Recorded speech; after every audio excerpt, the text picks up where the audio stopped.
जय Gurudev and welcome back to the channel श्लोक by श्लोक। आज हम भगवद गीता के चैप्टर 2 श्लोक 9 को पढ़ने वाले हैं। वीडियो शुरू करने से पहले कमेंट सेक्शन में जय श्री कृष्णा लिखना ना भूलें।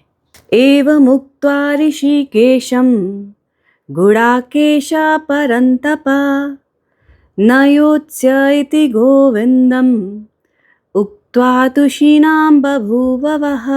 संजय ने कहा, शत्रुओं के मन में भय पैदा करने वाले गुडाकेश ने श्री कृष्ण से ऐसा कहा। उन्होंने कहा, मैं नहीं लड़ूंगा, और ये कहकर वह शांत हो गए। श्री विठ्ठला गिरिधारी परब्रह्मणे नमः। जब हमें अपनी लाइफ में कोई मुश्किल डिसीजन लेना होता है, जब हमें अपनी लाइफ में कोई सुधार, कोई चेंजेस करने होते हैं, तब हमारा मन अक्सर हमें ये सोचने पे मजबूर करता है कि मेरी जीवन जैसा चल रहा है वैसा ही ठीक है। हर रोज़ मैं तैयार होऊंगा, ऑफिस जाऊंगा, ऑफिस से आऊंगा, अपने फ्रेंड्स के साथ पार्टी करूंगा या टीवी देखूंगा, मूवी देखूंगा, नेटफ्लिक्स देखूंगा, आके मैं सो जाऊंगा, अगले दिन उठूंगा, again brush my teeth, have my breakfast, sit in the car and go to the office.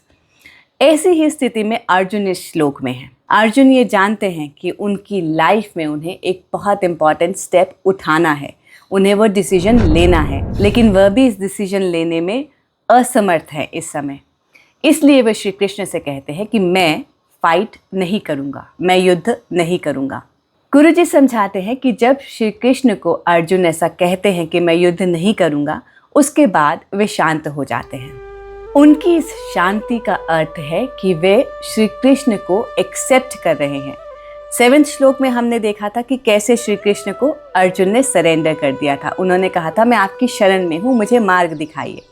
अब 9वें श्लोक में जब वो ये कहकर चुप होते हैं कि मैं युद्ध नहीं करूँगा, इस समय वह श्री कृष्ण के मार्गदर्शन के लिए चुप हुए हैं।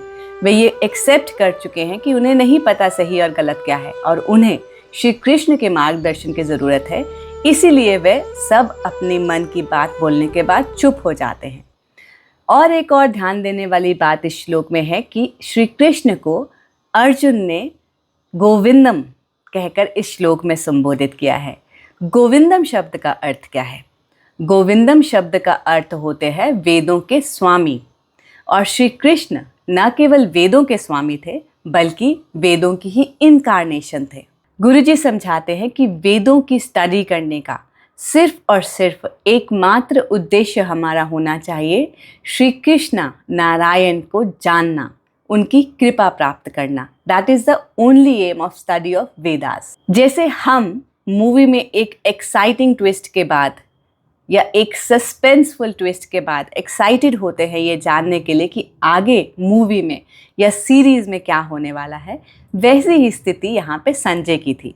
संजय भी ये जानने के लिए उत्सुक थे कि अब जब अर्जुन चुप हो गए हैं, जब उन्होंने स्वीकार लिया है कि उन्हें श्री कृष्णा के गाइडेंस की ज़रूरत है, तो श्री कृष्णा कैसे उन्हें गाइड करेंगे, उन्हें वह क्या शब्द कहेंगे जिससे वे अपनी हताशा को छोड़कर अपने ट्रू कैरेक्टर में वापस आ जाएं।